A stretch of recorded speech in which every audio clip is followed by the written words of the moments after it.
I was teaching an honors course called Why War, and part of that course involved a module on how we remember the dead, and I discovered that there was a memorial here on campus for World War I. What I learned was that Major Perry Cole was this key individual who helped establish Memorial Oak Grove. I am the youngest son of Colleen Cole Sally, who was the youngest child of Colonel James and Una Cole, my grandparents, who had 16 grandchildren, and of the 16, not a single one of them ever called him Colonel Cole. He was always Honey. I'm the oldest granddaughter of Colonel Cole. It was nothing but boys before that and me. But he was such a great guy. He was smart, intelligent, kind. Here was a guy who survived the war. He was an LSU alum. He had been on the freshman football team. He was the student body president. He graduated with a civil engineering degree, and then, of course, like so many other people, he ended up joining the Army and then went off to France, where he was wounded in combat. All of his grandchildren are aware of the fact that he was wounded in World War I, and at that time had attained the rank of colonel.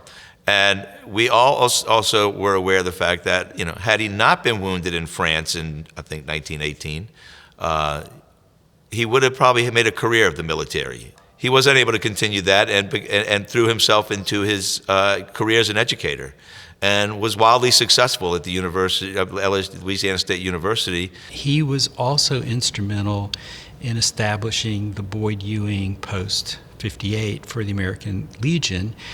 And Boyd Ewing was in turn instrumental in developing our Memorial Tower and Memorial Oak Grove.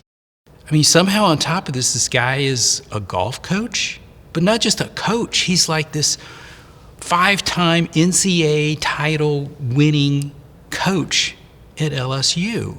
He started at Louisiana Tech in the math department. Then he was recruited by Huey Long to take on the job as an educator in the math department, where he was at Louisiana Tech, but also to become heavily involved in building a golf program at LSU and taking it to the next level, which he did. He was very, very smart in math, obviously. I wouldn't understand something, and I'd call him up on the rotary phone. He'd call my dad and say, "Bobby, bring her over." And he made it so simple. What is Honey's greatest accomplishment? My mom was widowed at a young age and had 3 kids under 3 at the time. I being the youngest, of course, I was less than a year. His greatest accomplishment to me was being the father that I didn't have. He took in all of us as kids. We moved to their house in Baton Rouge. My mom was able to go back full-time and finish her master's degree as part of her future, which ended up being a wildly successful future as an educator in line with her father. And for me, his greatest accomplishment was that he was my grandfather, who I loved. There was nobody like Honey ever. I wish I had met him. He's clearly one of those exceptional people you read about and you go, wow, what a treat it would have been to know somebody like that.